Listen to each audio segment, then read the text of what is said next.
I see a laser cross my vision, and I look out the window, and there's a cop on top of a car with an M4. Oh, So I drop down to the ground, SWAT team kicks the door in, beats the shit out of me. I have birthday dinner tonight with my family. I need to get out of here. And he looks at me, he's like, you're not going anywhere for 25 to life. He's like, you're facing 7 first-degree felonies. welcome back to another episode of the Adaptive Leaders Podcast. Today I have a special guest. Some of you might know him, some of you may not. He is one of the most followed tattoo artists on social media, close to 2 million followers across all platforms.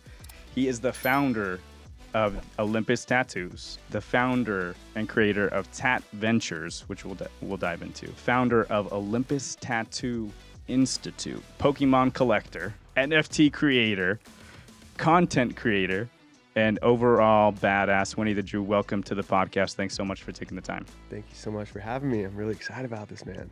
So, man, you are a super multi-dimensional being, and if you're not watching this podcast, like jump on our YouTube, watch this podcast, because one of the things you're going to notice is the radical self-expression that you have embodied over the years. So I want to dive into that first. Where does that come from? I've always been a very, expressive person, and I just am very self-aware, I guess. It comes from just self-awareness of who I am and what feels right to me. And I feel like my sense of individualism just stems from what makes me, what I know is right, in accordance with who I am, and a lot of that comes too from the suppression of that. And growing up here in Utah, I'm born and raised here in Utah, and I grew up in a very boxed in culture, and coming from a very Mormon family and having to live in a certain way that didn't feel in accordance with who I am and didn't feel in alignment with what felt right and what I knew was, was who am. Um, that has just come out in a lot of different ways over the years, of breaking free from that box that life kind of tried to put me inside of. Yeah. That's one of the things I'm really excited about is that you're a Utah native. So one Mhm. of the most followed, tattoo artists in the world, arguably, right? Uh-huh. There's people out there. I think Kat Vaughn has like 9 million followers, but shit, she's been on the scene for like 20 years. Mhm. You know what I mean? So one of the things that's really cool is if people are like, if you're from Utah, you know the bubble, you know the suppression, the fall in line kind of mentality. And if you're not a certain religious background and things like that, you're not going to fit in. So fitting in, right? In Yep. your case. Yep. So when did that start for you? Have you always embodied that, or was there a journey to get to that place? I've kind of always embodied that. My parents would kind of try to direct me in one way, and it was very against what I wanted and who I was. And it started really early, even as much as, like, for small example, my name, my I've always gone by Drew. Everyone calls me Winnie now. Everyone knows me as Winnie. Right. But when I was a kid, I remember when I was in 3rd grade, um, my name was written on the board next to another Drew, both spelled Drew. And I was like, I do not like that. I do not ever want to be confused with this kid. Right. I will not be mistaken for this kid. And I remember in 3rd grade, I was like, you know what? I'm going to switch it up. I'm going to spell my name how I want to spell it. And I decided in at that day that I was going to spell my name differently just because I didn't want to get mistaken for this kid. And so I spelled my name Jroo, and it stuck, and it's always been spelled like that. Yeah. In hindsight, where do you think that came from? I think it came from the natural human urge that we all have to be acknowledged and to Mhm. be seen and to feel special and important. And that I think that's something that everybody craves. Everybody wants to be seen for who they are. And in being raised in a world where everyone kind of is seen, um, just how everyone else is seen, and I wanted to be my own person. I feel like that has a lot to do with it, the nurturing of how I grew up and wanting to branch out of that cookie cutter lifestyle. I think it has a lot to do with that. So true. Yeah, and if you watch his content or if you see him on social media, it's super unique, super unique, and it's awesome. Thank you, It's a man. breath of fresh air. I'm sure people have told you that meeting you. We need more people like you. That are just radically self-expressed. Thank So you. that's really dope. What are there any other defining? So third grade. Let's move on a little bit into the future. When did you start getting the creative bug? Was it a bug? Was it intuitive? What your thought Um, philosophy? it was always intuitive. Uh huh. I just love to create. I've always had that urge, you know. Um, I just can't stop, you know. I just feel the need to, you know, some people want to create, they have Hmm. like a desire to create, but I have a need to. Like I just can't stop if I'm not drawing or tattooing. It doesn't matter what I'm doing. I just have the urge to make things, you know, whether I'm making an igloo in the backyard with my kids or I'm decorating a gingerbread house around Christmas time. Like it has to be, I have to do the best ever. I have to Hmm. create to the best of my abilities. And it's just like that natural flame inside of me that just like pushes me to do that. And so Hmm. it's just always been like that. I've always loved to. And you know, it's cool. My mom, even though she hasn't always understood that, she's always supported that. And she's saved every drawing and painting that I've ever made since I was like 2. I have finger paintings that I made when I was like 2 and 3 years old. And so it's cool to look back and see, you know, the progression of how things evolved because I've always just felt the need to, you know? Yeah, and when you're saying that, the mastery of your craft is so apparent. I saw social media. I saw something on Facebook that you posted or on IG, and it showed your tattoo artistry in 2011 and then 2020. Mhm. Let me pull it up. What does that mean Yeah. to you? Oh, man. Dude. That's fucking crazy. Somebody who has definitely incrementally grown and been through it. That path of mastery. You Thank earned you. it. You can't fake the funk with that. Thank you, man. That means everything to me, and that's I posted that because at the time when I did that first tattoo in 2011, I was aware that, like, it was not good, you know? Um, but at that time, you know, especially being here in Utah, there wasn't a lot of help, and I didn't have mentorship at the beginning. I was self-taught. I taught myself how to tattoo, when I was 16, 17 years old, just by going and wanting to do it. I was just intrigued by the art of tattoos. But I didn't have an apprenticeship. You know, traditionally, tattoo artists learn how to tattoo from another tattoo artist, and I didn't have that. But I wanted to. I wanted to so bad be able to do the tattoo like in that second tattoo. I wanted to be good. I just didn't have the type of guidance and tools to do that. And so the reason why I shared that picture was to give hope because I know that a lot of people get down, and that's something that I'm really grateful. I've always had you know, and not to the level that I do now, but I've always had that mental toughness, you know, and like my upbringing gave me a lot of mental fortitude, you know, the adversity and trials and tribulations that I experienced that gave me that mental toughness to push past the doubt that the external world had, you know, had tried to place upon me. Hmm. And that's why I like to share that to give people hope that are in that place that are at the beginning and having people shit on their dreams or their work at the current time and letting people know like, look, I did not have the easiest path. I was once the worst tattoo artist in the world, really, you know, and just to give hope and to hopefully, you know, give even just one person that plant that seed in their mind that like if he made it from this place and like to see where I'm at now, because a lot of people will see the work that I do now. I have a really, you know, like you said, I have a really big following of people that admire my work, but it's important to show the roots and show where I came from and show not only um, to be able to like show the expression and like I'm proud of that in myself, but also to give hope to people that are at that place where I was at in 2011. That's like, yo, he did it.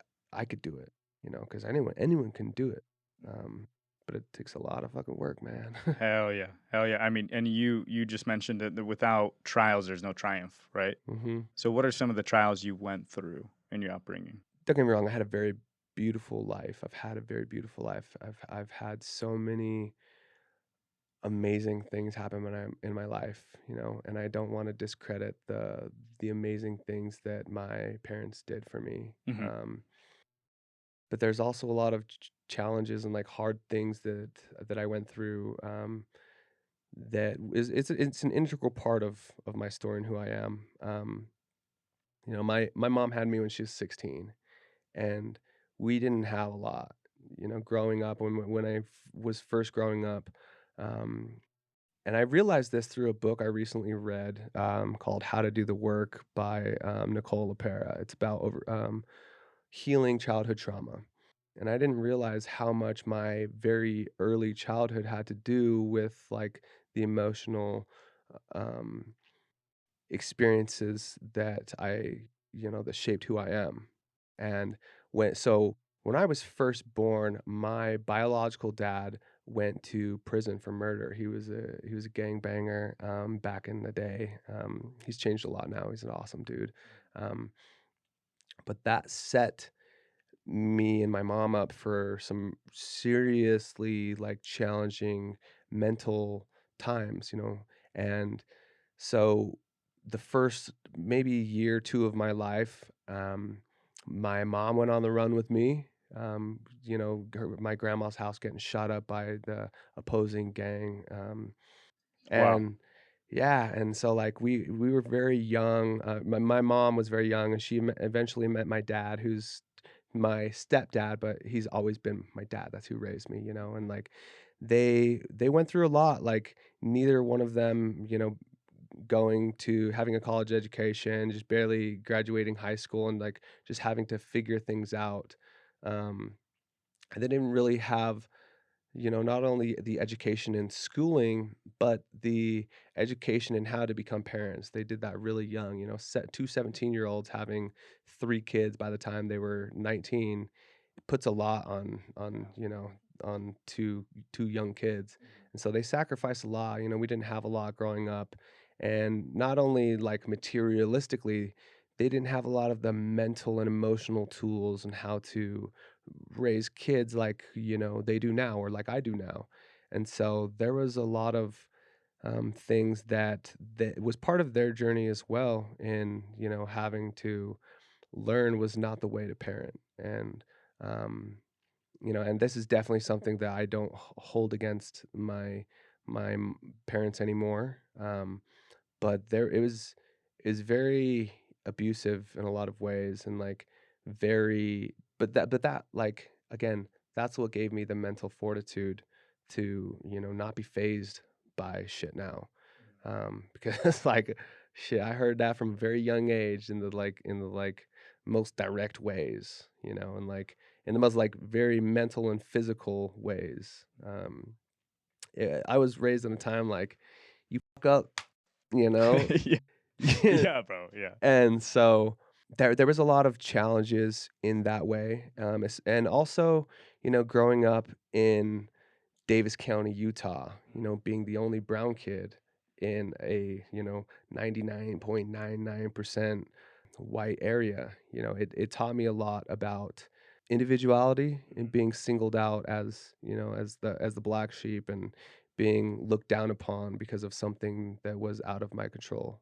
Um, and there was a lot of judgment, um, and shit early on in life, that that that taught me a lot of lessons, and I'm really grateful for that, and at the time, it was really hard to have that kind of hatred and judgment as a kid, but in retrospect, looking back, like, it really formed, um, this just tough shell that, like, allows me to be tough against the things that I don't want to affect me and to be empathetic and soft and loving and caring towards the, situations that I see similarities in. Yeah. Yep. There's a lot of things that I want to kind of pull the thread on, but I don't want to lose track too much of what you just said. Were there any moments that were kind of your come to Jesus moments, or like, fork in the road type moments? Mhm. Okay. Mhm. You want to share? You wanna Definitely, man. Shit, there's yeah. been a couple of those, man. There was a time when I was very sad, like I did let the weight of my trials really weigh down on me. So I became a dad really young. I was 18 when I had my son, and that really was a big turning point for me because life had a lot more purpose at that point. Um, but I still didn't really fully get it, and I had 2 kids 10 months apart from each other, greatest blessings in my life. And I was really young, I had them really young, and I was still a dipshit, you know. I love that. Hey, call it what it is, right? Hey, it is what it is, man. I'm very real about that. I'm very self-aware of that. Man, I was up at every turn, Mhm. and I was not in a place where I felt a sense of purpose, but I didn't really recognize that, and I wasn't really following that. I had some idea of purpose, but I didn't have a definitiveness in my purpose. And there was a time where I hit rock bottom, bro. It was intense. So I it was on my 21st birthday when this happened. I had thrown a big party at my friend's apartment, and I had my fanny pack on, my wallet inside of it, and $1,200. That's all I had to my name. And I woke up and my money was gone. Someone had taken my money out of my wallet, and I freaked out. I was like, "Where's my money?" I turned this whole apartment up, and there was 2 kids that were not at the party the night before, or who were at the party the night before, who weren't there anymore, and so I called them. I figured one of them had to have had my money. I was like, "You guys better get back here. I'm gonna come burn your house down. That's all the money I got." And this was on my 21st birthday. And one of them comes back and he brings a gun. And dude, I grew up in Kaysville, Utah. Like I did not grow up around that kind of like heat or violence. You know what I mean? And so like I saw his gun and I instinctually freaked out. I took his gun and I was like, that situation got so real. And I was like, okay, everyone sit down. No one's moving until I get my money. And I put myself in a Wait, position, so what happened? So he comes with a gun, comes with a gun, shows it. and then I you grab see it, it. you snatch it? Yeah, I'm like, pull it from his waistband. Uh-huh. And shit got so real. That was the first time I had ever held a gun. And I was freaking out. I was like, oh my God, what do I do? And I was like, shit, I've seen some gangster movies. So I was like, everyone sit down. Ain't no one leaving this motherfucker till I get my money. Dude, and inside I'm freaking out. I'm sweating. I'm just like, holy shit, holy shit, holy shit. And dude, I went to the bathroom and like emptied the clip because I was like, oh my God, I'm gonna throw up. Like it was like so much adrenaline made me sick. One of them had texted someone to call the cops. So I'm sitting in this living room and everyone is sitting on the couch. I'm standing up and I'm like interrogating my friends at the time. And I'm like, I need this fucking money. Another one of you guys took my money. This is not cool. It's my birthday. I can't believe you guys would do this to me. And there's a window behind them and the blinds are open and I see a laser cross my vision and I look out the window and there's a cop on top of a car with an M4 like pointed right at me. Oh shit. S- Oh shit is right. That's what I thought. I was like, "Oh my god." So I drop down to the ground. SWAT team kicks the door in, beats the shit out of me, pulls me out and takes me to jail. And I'm just like, "What the Welcome to fuck just 21. happened?" Yeah. Happy Jeez. 21st Dude, birthday. damn. And I w I was like, "Oh my god, I need to get out. It's my birthday. I got dinner tonight." And I tell that to one of the officers that's booking me. I'm like, "When am I gonna get out and get my money? Like, this is wrong. I was the one that was robbed. They took my money. I have birthday dinner tonight with my family. I need to get out of here." And he looks at me, he's like, "You're not going anywhere for 25 to life." And I'm like, "What? What did you just say?" He's like, "You're facing 7 first-degree felonies. You're not going anywhere." And I was like, "What the fuck? How did I end up in this position?" And so I call my mom, and I'm like, "Mom, this is what just happened." And I tell her the whole story. She's freaking out at me, and all of a sudden, she drops the phone, and I hear my daughter scream. and she was 1 at the time, and I was like, "What the fuck is going on?" And I just hear my baby, like, crying in the background, and my mom's freaking out, everyone's freaking out, and she's like my mom picks up the phone, she's like, "Oakley just fell on top of the dog's cage, and it went through her cheek, and your dumbass isn't here to do anything about it," and hangs up. And I was just like, "What the fuck?" And that was like that was fucking rock bottom for me. I was like I realized that no one else had put me there besides myself. It wasn't, I tried to blame it on my friends who had robbed me, taken my money. I tried to blame it on like the dog's kennel. Like I tried to place blame outside of myself in every way. And I was sat down in the realest way and faced with the fact that like it was my life decisions that had put me in that position to be there at that moment. And that was a huge turning point for me. And in that, I realized, like, I am in control of my choices. I am in control of what I do, my actions, and that is what dictates how my life turns out, and that changed a lot in my life, and I'm so grateful that I went through that. I'm so grateful that I went to jail in that moment and that I had to go through that trial because that was one of the hardest, most challenging that was at that point, it was the hardest thing I'd ever had to do. So I'm going to ask what all the viewers are going to ask right now, which is what happened? What ended up happening? So, I fought the case, Hmm.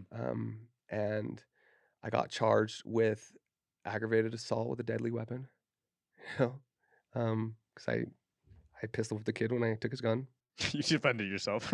Yeah. Like, fuck you, don't defend yourself. Yeah, yeah, and I got charged, with telecommunications harassment for when I called them and told them if they didn't bring my money back, I was gonna burn their house down, Mm. and all the other charges were dropped. I paid a lot for a lawyer to help me out in that situation, and I was sentenced to 300 days, in jail, and so I had fought the case for a year, and then I spent another 300 days in jail for my sentencing. And it was crazy. In that moment, like when I thought that I was never going to be with my kids again, I was like, how am I ever going to replace my presence in my children's life if I can't be there? Because like my biological dad didn't get to be a part of my life for the first 15 years because he was in prison. I was like, I cannot believe that like I'm gonna have to do something like I did that to my kids. How can I ever replace my life, my presence in their life? So I wrote down every good thing that I ever knew, that I had ever learned. And I love writing. I'm very well spoken. And I was like, I can write a book for them. So I hand wrote a book for my kids. It was like a playbook of like all of the good attributes that I would want them to have.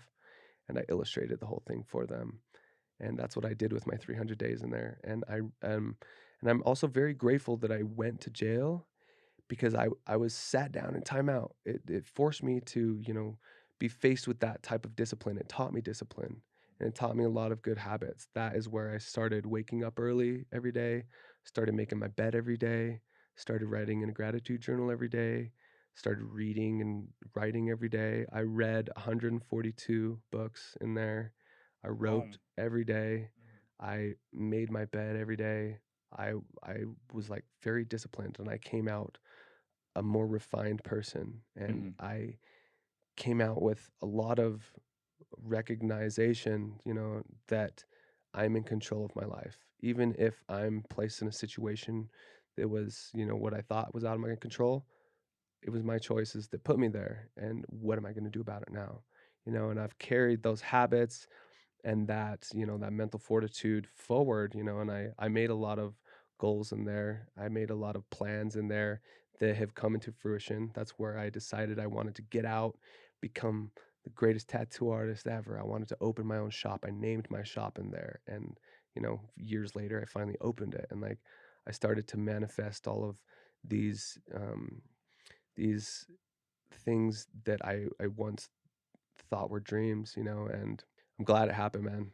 It was intense, but that was a huge turning point in my life that made me realize like I can be what I want to be. I can be who I want to be, and I'm in control of that. Thanks for sharing that, man. Yeah, man. It's crazy how rock bottom can really build people. Like I was imagining Goku in the hyperbolic chamber or whatever that thing's called, where he's Mhm. just fucking 100 times gravity of Earth and just training to become that. That's what it sounded like the 300 days, the 10 months, and Mhm. And prison was for you, or was it jail? Jail. Jail. Jail. You transition out of it. It sounds like you got a whole new lease on life. Like the causation of your actions were probably visceral at that point. It's like, oh shit, every action has a consequence. I get Mhm. that now.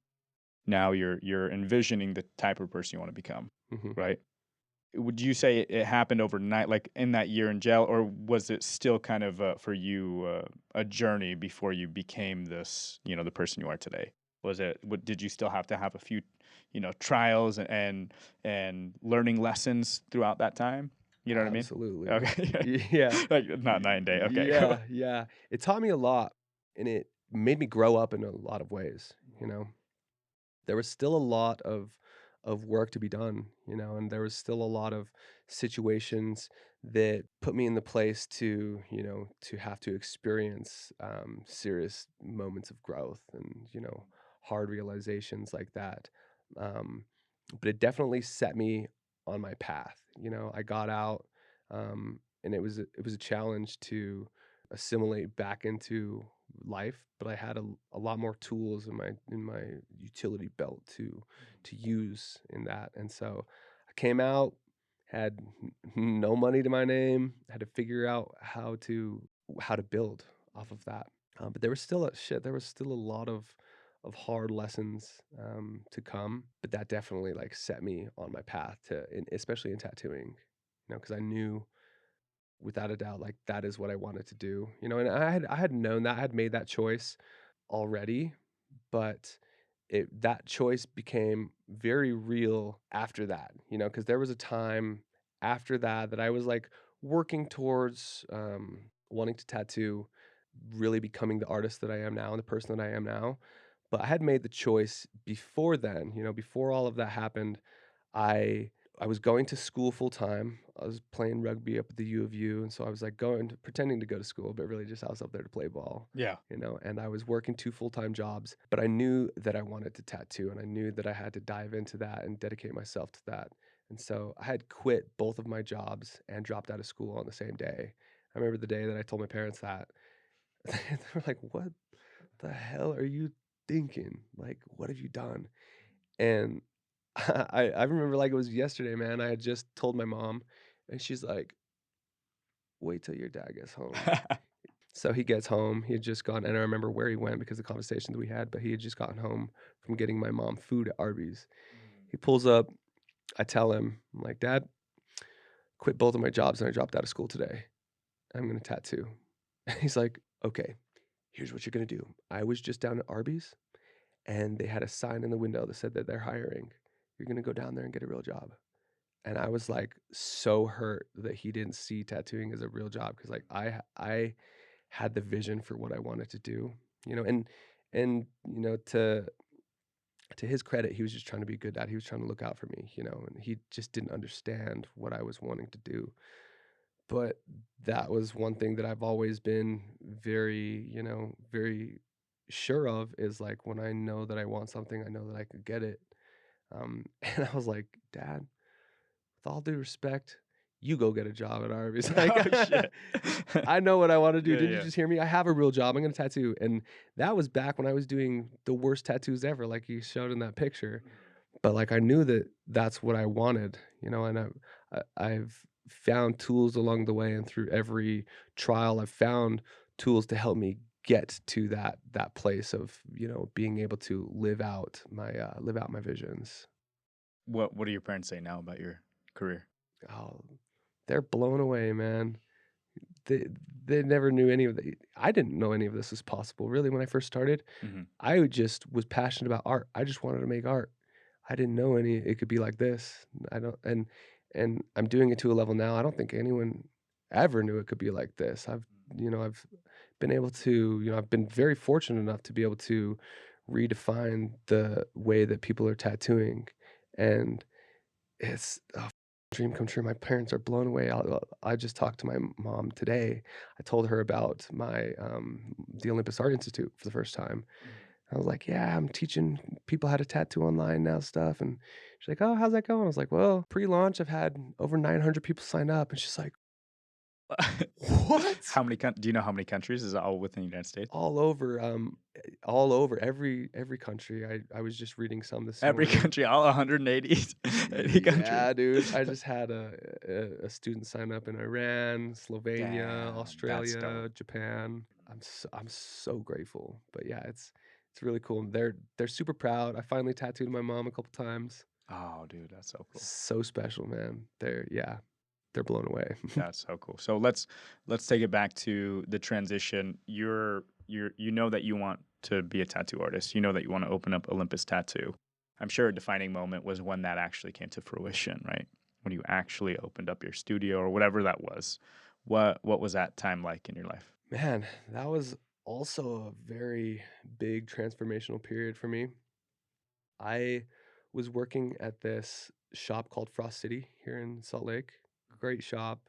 Um, and at this time, I had started traveling a lot. So I had made a lot of friends in the tattoo industry that wanted to come here to visit me. Because when I become friends with someone, I'm like friends with them. And so I was visiting a lot of my friends, and a lot of them were coming here to hang out.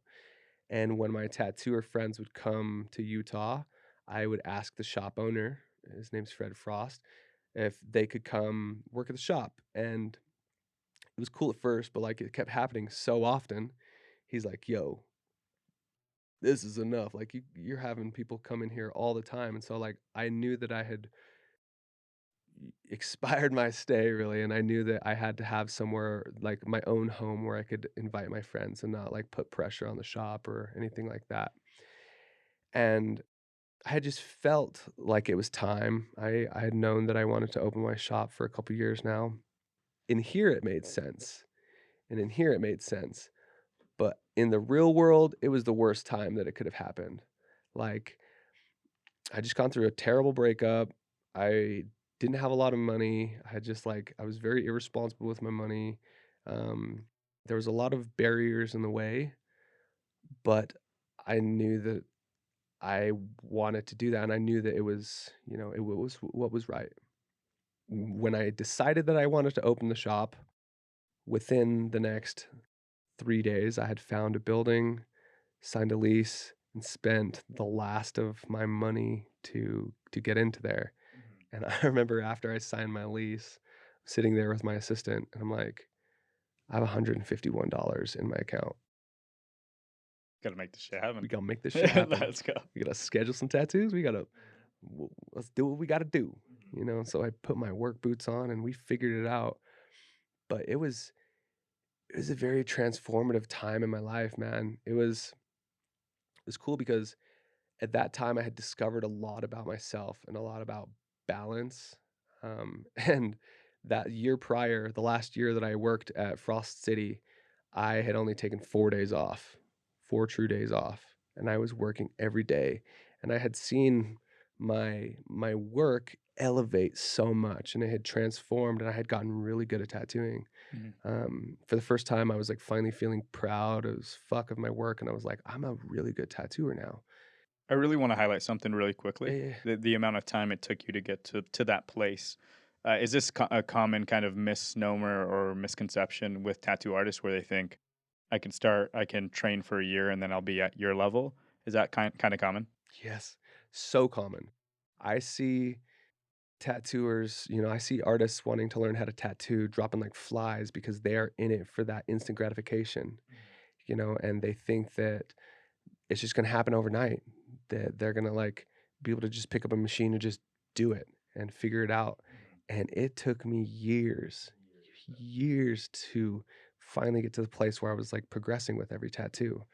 And that's one thing that I attribute to fitness, is fitness has taught me instant gratification. Fitness has taught me delayed gratification There you go. because you're not just gonna walk up at the gym first day in there and throw out 4 plates. That's not how it works. You're gonna fuck yourself up. You're gonna hurt yourself. You have to go in there every day and see almost no progression, constantly creating a habitual effort in in consistently just putting forth your best effort and training and training and training, and then you'll look back and see the results, but every day it's just gonna suck. It's gonna hurt. It's, you'll eventually have fun with it, but you're not going to see those results for a long time. And I think that that's where a lot of people get things misconstrued, is where they think that they're going to just all of a sudden like take a 3-day crash course and be goaded and just like figure this out. But it takes so much training and so much effort and so much consistency to get that progress. And that's why it's cool to be able to like put two pictures of my work next to each other from when I was like really shitty to where I am now, because then I can see the results. But day to day, like it's just I'm just trying. I'm just trying my best and training. But that is one thing that I've learned over the last decade. I've been doing this for 13 years now, and now I can see the results in retrospect. But it did not happen overnight, you know? And so and that's interesting because the people in the arena understand that. People who've been in there for a decade plus are like, oh yeah, that applies. That lesson, patience, that fall in love with the progress. Overnight success is 10 years. Everybody in the arena knows that because they're in the arena. But the people that are just stepping into the arena in whatever vertical, in this case, you're talking about a tattoo artist. When I'm talking about entrepreneurship or business or media or content creation. You know what I mean? Like, it's like this shit doesn't happen overnight, but it's hard because now you're stepping into the digital product space. Like now you have an online course, an online academy, an institution. And so it's hard because like the front facing, and maybe this is a question I asked you, but like, what is your front facing marketing for that? Was it just purely, I'm starting this institution to help you to become a good artist? Or was it, learning these 3 steps, how to make $1 million as a tattoo artist? You know what I mean? Like the easy sell. Mhm, Because it seems like most people fall victim to that, get rich quick scheme. mhm. But I don't see that with you. No, and, I've been setting this up for years now, Okay. and sharing that picture, and showing people that, like, "Look, this is where I started, and this is what I can do now," and showing the time difference. And I think that's why I put the years on there, to show people, like, the dedication over years, and I'm not in the money-making business, really. I'm in the impact business.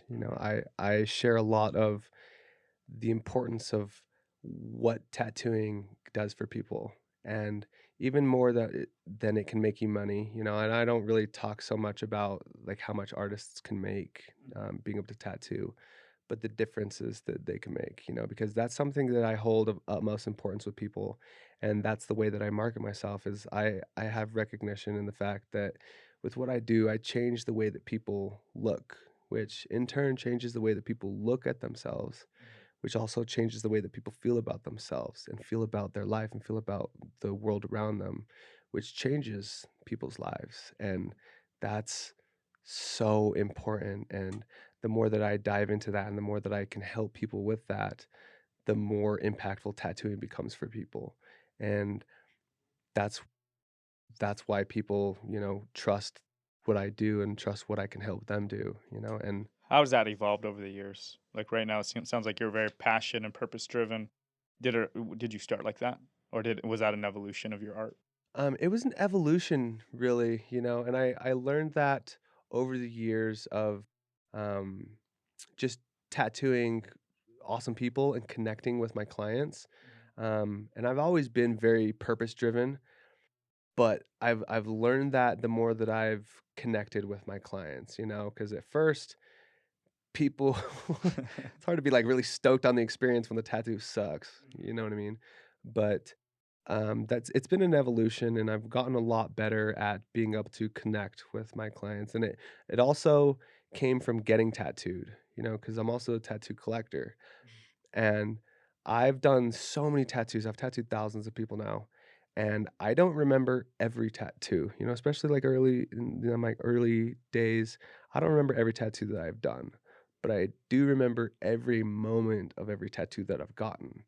And the more that I started to recognize that, the more that I realized the people that I'm tattooing remember every single thing I say, every single thing I do. And even if they don't remember what I do or say, they remember how I made them feel in that moment.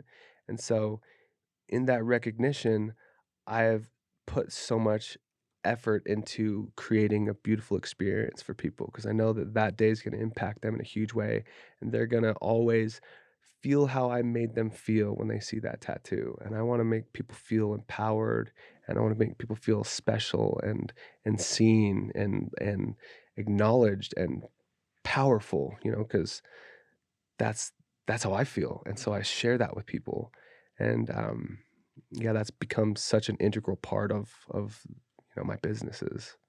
That's really cool. Do you think you could have gained that awareness without being a tattoo collector? Maybe eventually, but, yes, I do.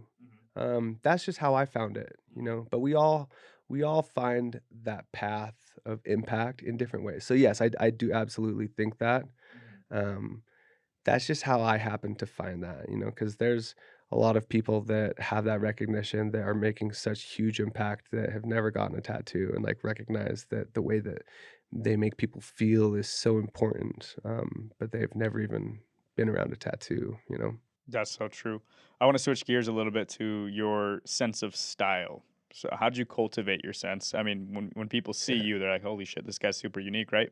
So, how did you cultivate that sense of style, and then how has it evolved over the last few years or last decade? Yeah, dude. Shit. I watch a lot of anime, man. There you go. There you go.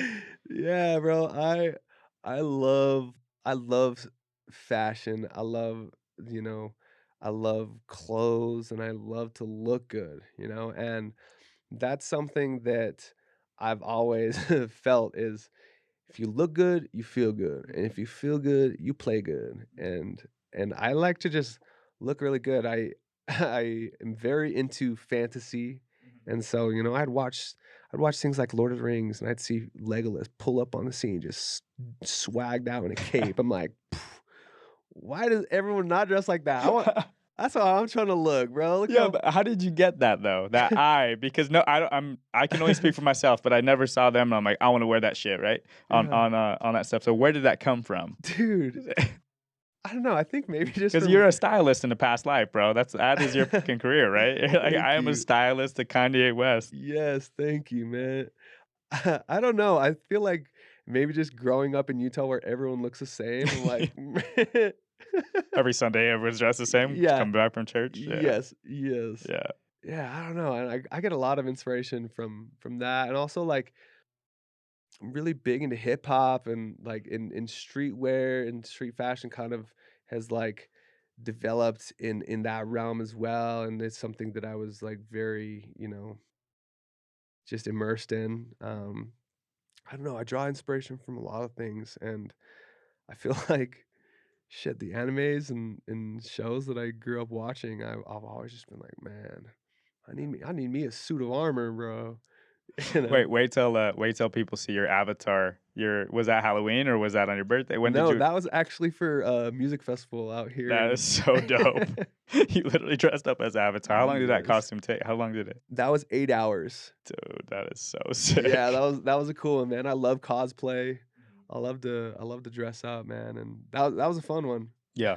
So the anime, like the affinity towards anime, not a lot of people might know this, but you're a big Pokemon collector. Yes. How many cards and what is the value of your collection today? Millions, bro. I don't even. For real? Yeah. Millions of dollars in Pokemon cards.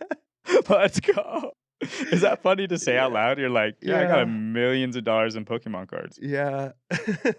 Dude, I've always loved Pokemon, and, like, I've always wanted that. I've Hmm. always wanted to have the cards that I have now, and I feel like that's another way of me fulfilling my childhood dreams is finally giving myself the Pokemon card collection I could never have as a kid, Hmm. and, yeah, I love Pokemon, and I've always loved Pokemon.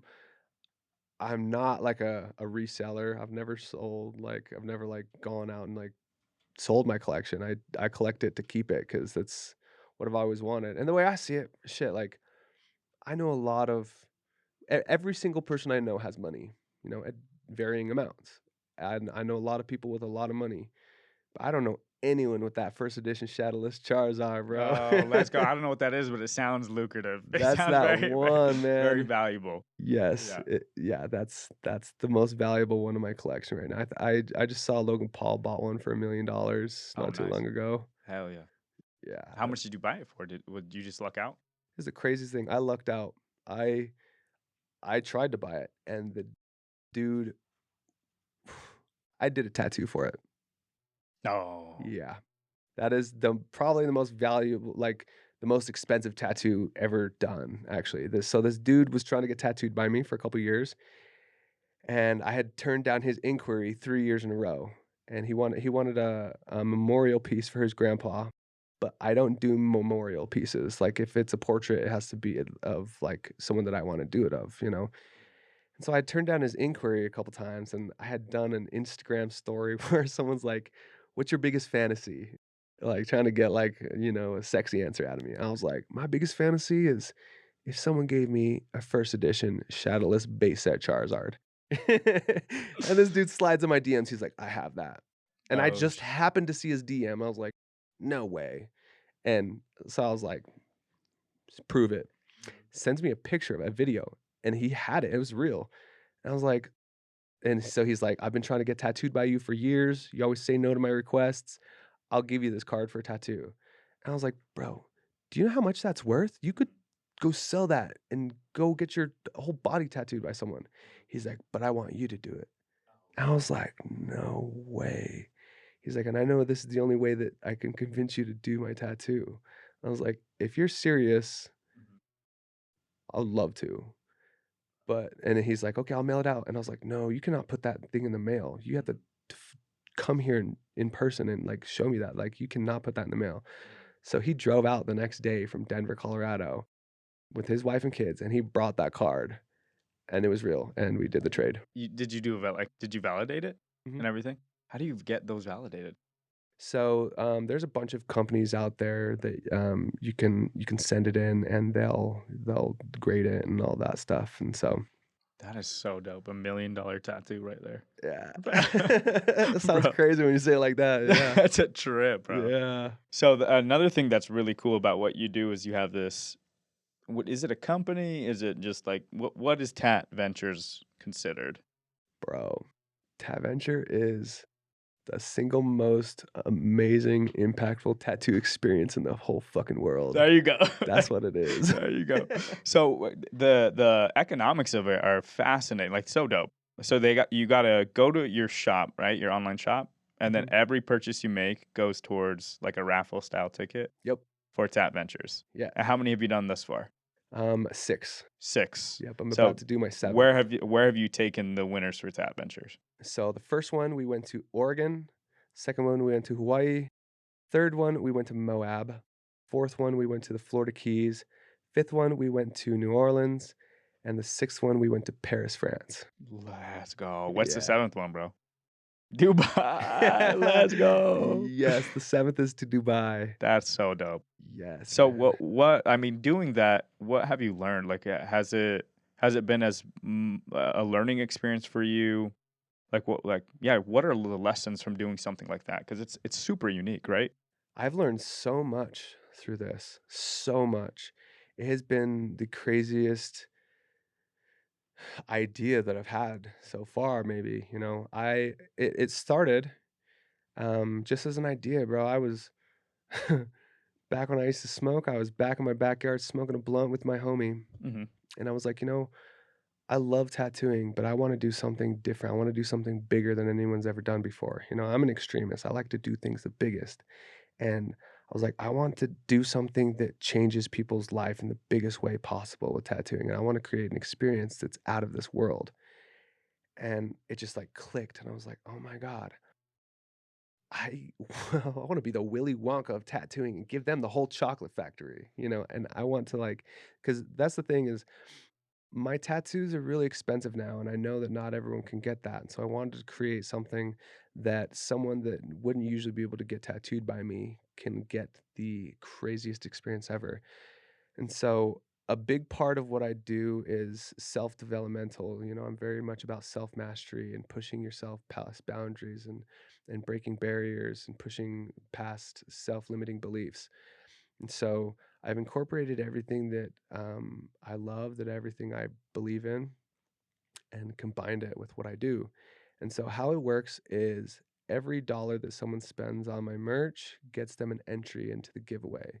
And at the end of the period, I choose one winner and I take them on a life-changing adventure and I give them a tattoo, hence the name Tat Venture, right? Hmm. And so we do a lot of things that have helped me push past my fears and my boundaries. We go skydiving, we've swam with sharks, we've jumped off cliffs, we've done all of these amazing things that are very fear inducing. And we break past a lot of barriers together. I really get to know these people and I really get to connect and see how I can help them individually. And then I give them an awesome masterpiece of a tattoo to commemorate the experience. Wow, dude, that's so epic. Yeah, man, it is so epic. In a perfect world, or in your ideal world, what is like the craziest thing you can think of for one of those Tat Venture? Have you Oh, thought of something you want to do that you can't or you haven't done yet for that? there's nothing I can't do. Let's go. That's one of the things that I've learned through Uh, Tat Venture is right. there's nothing I can't do. I'm unlimited. There's no boundaries. I just anything that I haven't done, I just haven't done it yet. And that's how the progression of this experience has evolved is I've had ideas like I want to do this, I want to do this, and it keeps getting bigger. And at first it was 4 days, and then it grew into a week. Now it's 10 days. And I've wanted to do even more things. And so I've just like figured out how to make more money doing it so we can do bigger things. I've gotten better at advertising it so we can have more entries, so we can do more on the trip. I have always put all the money back into the experience, you know. And so the next biggest thing I thought of was I want to go to Dubai and like go experience that with people, you know. And there's so many more things that I want to do, and really the only limits of Tat Venture is, you know, how many places there are in the world. And that's a big part of how I'm able to check things off of my bucket list is I go to places that I want to go and I want to experience things that I've always, you know, dreamed of experiencing. And then I take these people with me and it's, Like I'm getting a lot of these creative ideas. I'm like, what if you partnered with the UFC and like you flew out to Dubai and then you guys had like, toured with the UFC or like got in the octagon with the person that wins the entry, yes. or Tat Ventures and Red Bull, or Tat Ventures and Mr. Beast. Uh-huh. You know what I mean? And so you Yes. give this fucking great. I mean, it's kind of corporate, but Hmm. just the budget goes from 10,000, 100. I don't know how much it cost you, but like millions of dollars. That's why the vision is. Oh, Mr. Beast is a big dude, he's a hero of mine, man. He's a very big inspiration of mine. And the way that he, you know, does his giveaways and stuff, that's the levels that I want to take this to. I want to be able to give these people the craziest experiences and like do the wildest stuff, you know, like can go into space and shit. Like I yes, want to SpaceX. do That yes, would be you know, like Tab Venture sponsored by Elon Elon. Musk, Yeah. bro. Oh, he'd be down. Just tweet him. Just tweet him. So, dude, that's so epic. What's the future for you? I'm sure you're a big visionary. Just from speaking to you, you're virtually like everything's virtually limitless for you, right? What's next? Oh, there's so much next. Some of it I can talk about. Some Come of on, bro. it, You're gonna get the exclusive. yeah. One thing that is of huge, you know, a huge source of fulfillment for me, like I've said, is impact. I love speaking. I love helping, to mentoring and coaching, and I love to talk and I love to like tell stories. I'm a storyteller, and I love to tell the stories of my life and how I've gotten, you know, like doing this is I love this, you know, and I love being able to shed light on my failures and my successes and the bridge between the two, you know. And so a lot of mentorship and leadership cultivating coming up in my future, you know. I'm very big into design, you know, and like you said, my I love fashion, and that is an avenue that Tat Venture has given me the option to explore is designing more. You know, I've always loved designing clothes and designing shoes and designing jewelry, and so that is a lot of my plans in the future. Opening up tattoo shop locations of places that I like to visit. You know, I have my first shop here in Utah. This is home base, and I want to I'm really excited to have tattoo shops in various places that I like to travel to. I love traveling. Um, and Tat Venture has opened my eyes to that world and allowed me to go places I've never gone, and fulfilling those dreams. So Tat Venture is that's going to be a huge part of what I do. The Tat Venture 2.0 experience I'm about to unveil is going to be huge. Um, and nobody knows this yet, so this will be the first time I've ever talked about this. But the next Tat Venture after Dubai is going to be a childhood dream come true of mine, and I'm excited to see who I get to take on this. But it's going to be to Tokyo, Japan. Let's go. Yes. Yes. And that is going to um, encapsulate everything that I do, and it's going to open it up to more people being able to come. Traditionally, every time that I've done Tab Venture, we've taken one winner, um, and I'm now opening up 3 more spots for people to come on that. And it's going to be a high ticket item that people can pay for to come on, and it's going to be a lot bigger and deeper, challenging experience that includes a lot more.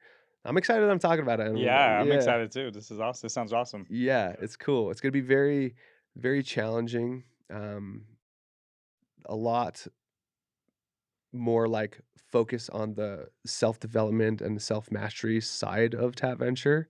Um, and yeah, I mean, I'm that's all I can really say about it right now. Yeah, yeah. But that's really exciting. Um, a lot of music involved in what's coming up.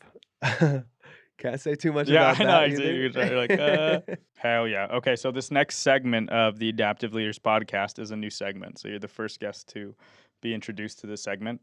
So we want to start raising money for charities and for nonprofits. That's something that that's in my future. Either launching a foundation or just helping support a key few players in certain industries and things that I'm passionate and purpose driven around. So this challenge, we haven't named it yet. The idea is we want to raise for every couple minutes. So every 2 minutes you can spend in an ice bath, we'll put $100 towards a foundation. So with that challenge, is that something that you're open to doing? Absolutely. I'm down for the challenge, baby. Let's go. All right, guys, welcome back. We are doing the ice challenge. For every 2 minutes you spend in this ice bath, we will donate $100 to a charity. We'll cap that at 10 minutes. How you feeling? I feel amazing. You ready? I'm ready. Like whenever I'm around a nice plunge, I do, like yesterday up in Mountain. $5,000 one for like $1,500. Dude, I'm so stoked on this. I think this is gonna be so dope. Ready? Let's go.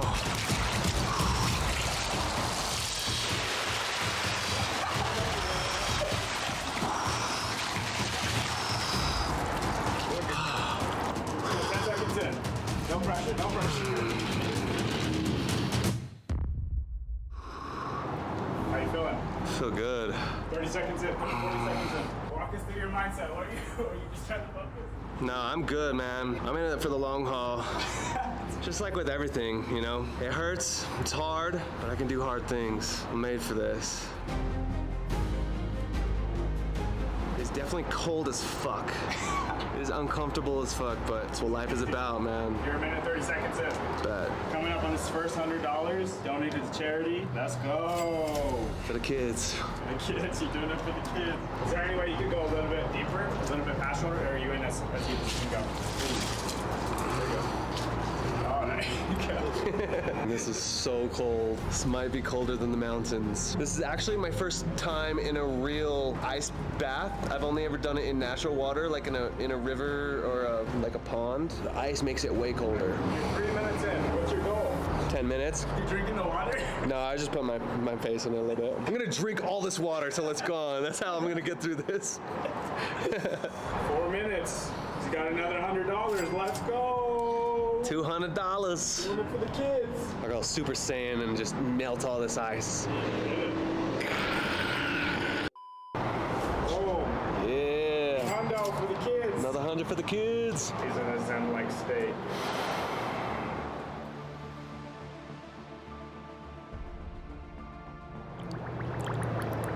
Seconds. 3, 2, $400 for charity. Let's go! Hell yeah. 10 more minutes and you beat it. When you first said that most people can only go for 5 minutes, and then someone said most people can only go for 10 minutes without seizing up, I was like, I'm not most people. It sounded scary. When you first said it, I was like, oh shit. I had to like stop and like take a breath. I'm like, that sounds intense. That's how I know I have to do it. Running towards things that scares me is something that I've really become accustomed to and like found a lot of fulfillment in and a lot of purpose in. That's how I've always found the things that give me the best feelings, you know?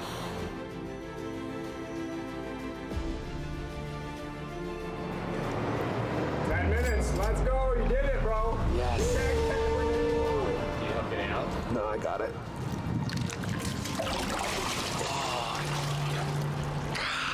How you feeling, bro? Dude, I feel great. Well, on a scale from 0 to 10, what difficulty level was that? 10 being the hardest thing you ever done. Definitely like a 9. That was really hard. That was super cold, bro. He made it look easy. That challenge allowed for me to donate $500 to the Child Liberation Foundation, a foundation built to, save kids from child trafficking, recover victims, and rehab them afterwards. So, I'd love to match that. oh, let's go. So it's a Thank win-win-win. you. We all won here. We all winning, baby. What do you want to leave the audience with after this challenge? You can do anything. The hardest things in life and the things that scare you the most is the things that you should run towards because those are often the times of the most benefit that make the biggest difference and the biggest impacts, not only on the world around you, but the world inside of you too. Let's go. Thanks, guys, for tuning in. Like, subscribe, share this. He's making shit happen in his industry. He's mastering the craft right now. So thanks again, brother. Thank you, bro. Thank you. Let's go. Bro, where can people find you? You can find me online. All of my socials are at